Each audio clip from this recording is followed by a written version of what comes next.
Hey there, welcome back to the Purposeful Pen. So, another topic that we typically struggle with when it comes to building an online platform, and honestly, this overflows into all different areas of our lives, is that of trying to figure out where God's sovereignty and our choices overlap. Where do those come together? Where's the line between what is our role and what is God's role? And do we just kind of sit back and expect God to do it for us? Do we just plow forward and hope that God's in it? What does all that look like? So I have found that many times in places where we as humans tend to be very black or white, yes or no, it's this way or it's this way, the answer is frequently somewhere in the middle, more of a both and situation. So scripture is clear that God is sovereign.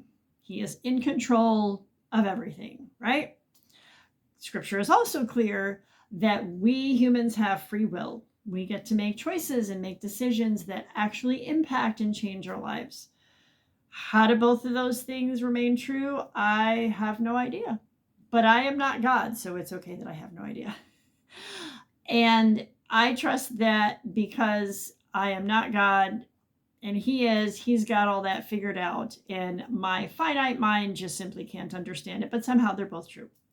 So here's something to think about as you're trying to discern what is your role and what is not your role.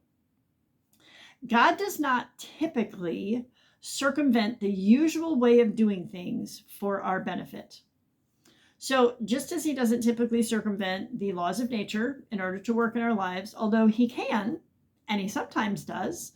I just read this morning how God in the book of Joshua made the sun stand still for a day. That is circumventing the laws of nature, but that does not typically happen. But it can, but not usually. And so normally God blesses our efforts that we make through doing the normally expected ways of doing things. So for example, also, God does not typically heal us without the help of doctors and medications. Now, he can, and sometimes he does, but usually when we're sick, we go to the doctor, we might get a prescription, and that's what God uses to heal us. If we come to the place where like, well, God doesn't need doctors or medicines to heal me, he can just do that himself, and we refuse to go to the doctor, that's usually considered a cult. So normally God does things through the typical avenues. So in the same way, to publish a book, writers need to do the expected work to improve their craft and build an online platform of people who are interested in their writing. It's really not reasonable to expect that God is going to supernaturally make us amazing writers and plop readers in our laps without us doing any of the work to make that happen. I've heard stories of publishers who have received manuscript submissions for people who have not followed the directions for submitting a manuscript. They don't write well, don't have a writing platform, but they claim that God has called them to write this book, and therefore the publisher needs to publish it, and God will provide all the other things that are needed. Those books typically don't get published. Usually the way it happens is that we put in the work to do the things that are commonly expected of writers. We seek to grow in the craft of writing. We do the work of growing a platform, and we follow the directions from publishers and agents of how to submit a manuscript or a proposal. God can then choose to bless those efforts and multiply them. As we are faithful to do what is in front of us to do, then God, in his timing, causes fruit to grow from those efforts. So when it comes to building a platform specifically, there's work to be done. We shouldn't expect God to bring people to our door and who are going to read our words without us putting in any effort. He may bless our efforts and bring in more readers than we expected, or sometimes fewer readers than we expected, but he generally doesn't circumvent the typical ways of doing things.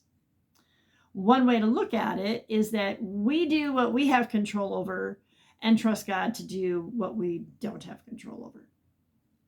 So our role is to pray, to walk with God, to be a person of biblical integrity.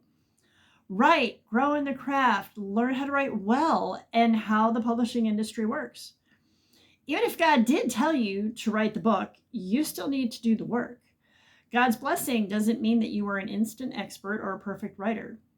In platform growth, do the things that should lead to a larger platform. Pray and ask God for guidance, then move forward, trusting God to steer you. Sometimes fruit comes not as a direct result of our efforts, but as a side result of being faithful.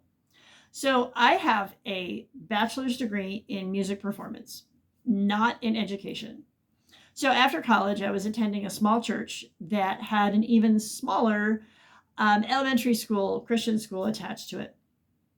And I would play in church from time to time. And so they knew that I was a musician. And at one point during the year, one of the church leaders came up to me and said, "Hey, our music teacher for this Christian school that we have, she had to leave partway through the year. I know you play an instrument, can you come in and be the classroom music teacher for the rest of the year?" I was like, I have 0 classroom teaching experience. I'm a performance major. But they were like, "Well, we think you would do a good job." I'm like, okay. And so I was really nervous, but I really felt like God was like, "Yeah, you need to do this. You need to take this step and do this." So I learned all that I could really quick about teaching classroom music. And I filled in for that teacher for the rest of the year. I actually really enjoyed it. It was really a lot of fun.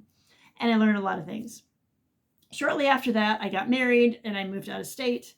And in my new home, I applied at a local music conservatory to be a private teacher. And that position was full, but they said, "Hey, we see on your resume that you have classroom music experience." And so we have this other position where we contract with different private schools to provide different types of music programs in classrooms. Now, that was much more lucrative and was a great fit, and I really enjoyed it. And it really helped to get our marriage on a solid financial footing early on. And so it was such a blessing, all from this one yes that I had said in fear, trusting God that He was going to help me do this. And so that led to provision that I had no idea was around the corner. My young adult kids have seen similar things where they have worked at internships that they really didn't care for, or they've had classes that they haven't really liked very much, but they've been faithful and done them and done a good job. And those ended up leading to much more fruitful, more enjoyable, great situations, all because they were faithful in the things that they were like, "I don't really care for this, but I'm going to try and do a good job anyway."